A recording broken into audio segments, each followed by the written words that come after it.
अब्दुल हमीद क्या देश की शान न था, अशफाक का बलिदान क्या बलिदान न था। सब कुछ कहो लेकिन गद्दार न कहना, गांधी को मारने वाला मुसलमान न था।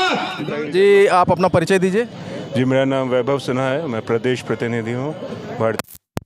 यात्रा जो चल रहा है इसके बारे में आप क्या कहना चाहेंगे? देखिए, हमारे राहुल गांधी कन्याकुमारी से कश्मीर तक 350 किलोमीटर पैदल यात्रा कर रहे हैं। उसी के हमने, क्योंकि झारखंड से यात्रा नहीं गुजर रही, इसी अवसर पर हम लोग अपनी उन सहभागिता दिखाने के लिए, अपने सॉलिडेरिटी दिखाने के लिए हम लोग यहाँ उप यात्रा का, भारत जोड़ो उप यात्रा का आयोजन किया गया है। उसी के क्रम में आज धनबाद में स्टील गेट से रणधीर वर्मा चौक की यात्रा जाएगी। और आप सब प्रखंड अध्यक्ष गोविंदपुर, आपकी क्या राय है इसके बारे में? देखिए, आज जो राहुल गांधी जी इतने बड़े बीड़ा लेकर के चले हैं पूरा भारत में, भारत जोड़ो अभियान को लेकर के जन जन तक पहुंचने का वो काम कर रहे हैं। चूँकि यहाँ कुछ बिकाऊ मीडिया भी हैं जो हमारे कार्यक्रम को और हमारे जो नेता जो लोगों को संदेश देना चाहते हैं, जो देश में गरीबी का स्थिति है, जो गरीबों को सुना नहीं जा रहा है, और झूठ मूठ का ये मोदी सरकार के द्वारा झूठा आंकड़ा दिखा करके लोगों को दिग्भ्रमित करके, और आज देखिए किस ऊंचाई पर आपका महंगाई चला गया है। जो हम लोग इस आम आदमी का जरूरत का चीज़ है, वो सारे खाद्य सामग्री से लेकर हर चीज़ का माने इतना ऊंचाई पर चला गया है। इसको लेकर के विभिन्न चीज़ों को लेकर के, बेरोजगारी का भी वही हाल है।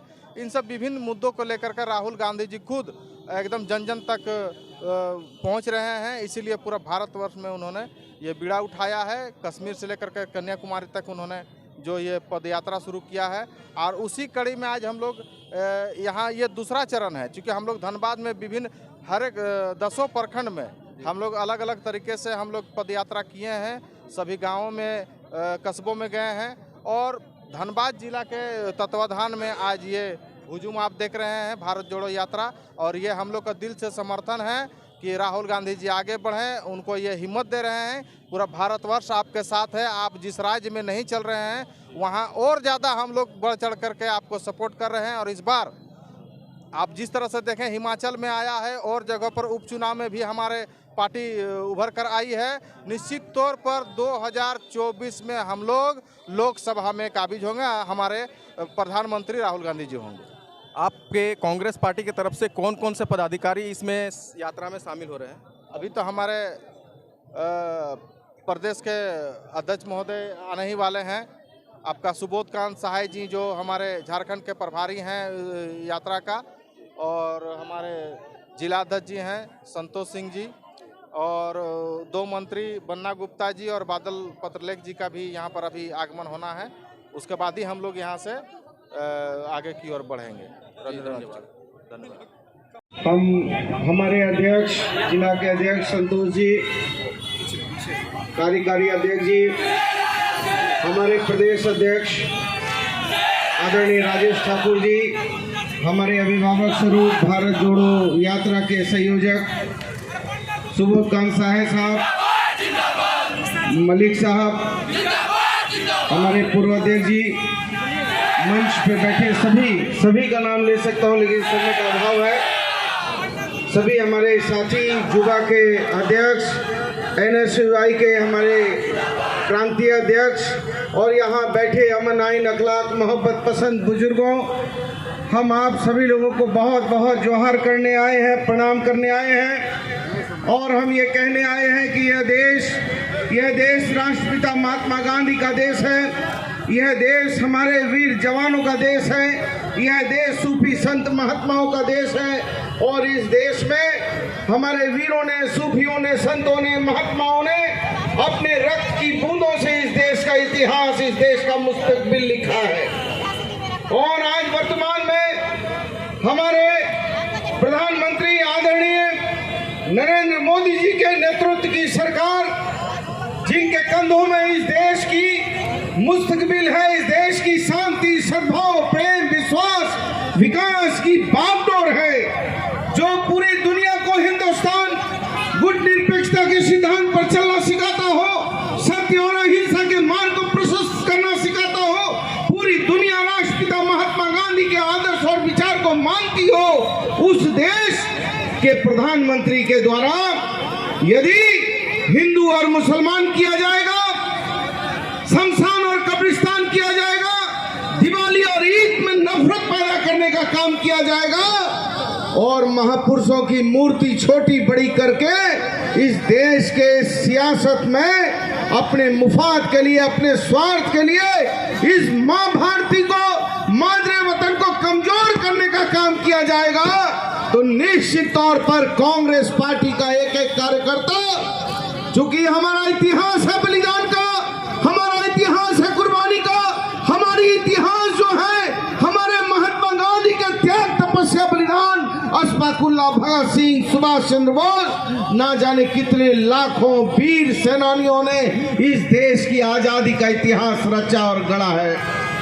और उस समय ये आरएसएस के लोग, भारतीय जनता पार्टी जो आज वर्तमान में है, उसके लोग इस देश की आजादी की लड़ाई में कहीं नहीं थे। लेकिन आज ये झूठे लोग, मक्कार लोग आज इस देश के जो है सबसे वफादार श्रेणी में खड़े होकर मां भारती के नाम पर एक दूसरे में नफरत पैदा कर रहे हैं। हमारा देश विविधता में एकता का देश, प्रेम विश्वास का देश, हमारा देश गंगा जमुनी तहजीब का देश। लेकिन हम कहते हैं कि जिनके हाथ में हमारी बागडोर है, वो लोगों ने तो हमारे देश के राष्ट्रपिता को भी सीने पर गोलियां मारने का काम किया था। जो राष्ट्रपिता कहते थे, रघुपति राघव राजा राम, पति पावन सीताराम, ईश्वर अल्लाह तेरो नाम, सबको सन्मति दे भगवान।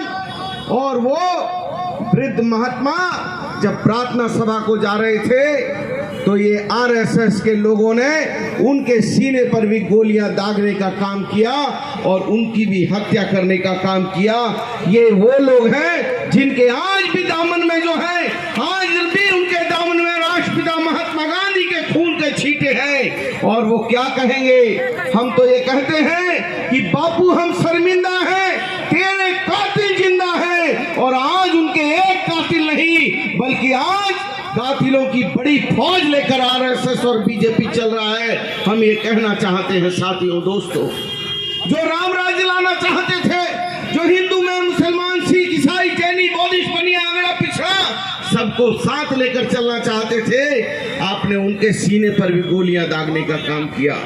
अरे इस देश का मुसलमान, हिंदू, सिख, ईसाई, जैनी, बौद्धिस्ट, बनिया, हर आदमी मादरे वतन के लिए, मां भारती के लिए लड़ने और मरने को तैयार है। याद करिए 1971 का भारत पाकिस्तान युद्ध, जब अमेरिकी पैटेंट टैंक पाकिस्तान से हिंदुस्तान की सरहद में घुस रहा था, तो उस समय हवलदार अब्दुल हमीद था जिसने अपने तन पर बारूद बांधकर मादरे वतन के लिए, मां भारती के लिए उस पैटेंट टैंक के नीचे सोने का काम किया और उसको उड़ाने का काम किया और ये बताने का काम किया कि यह देश हिंदू, मुसलमान, सिख, ईसाई का देश नहीं, यह देश मां भारती का है, मादरे वतन का है। और मां भारती और मादरे वतन पर आफत आएगी तो हम अपनी जान की कुर्बानी देकर भी हम अपने तिरंगे का सलामती रखेंगे, ये कहने का काम किया है। मैं कहना चाहता हूं अपने अक़लियत के साथियों को भी, जिनके मन में थोड़ा मलाल भी है, दुख है, लेकिन हम कहना चाहते हैं कि आपको ये बताना चाहते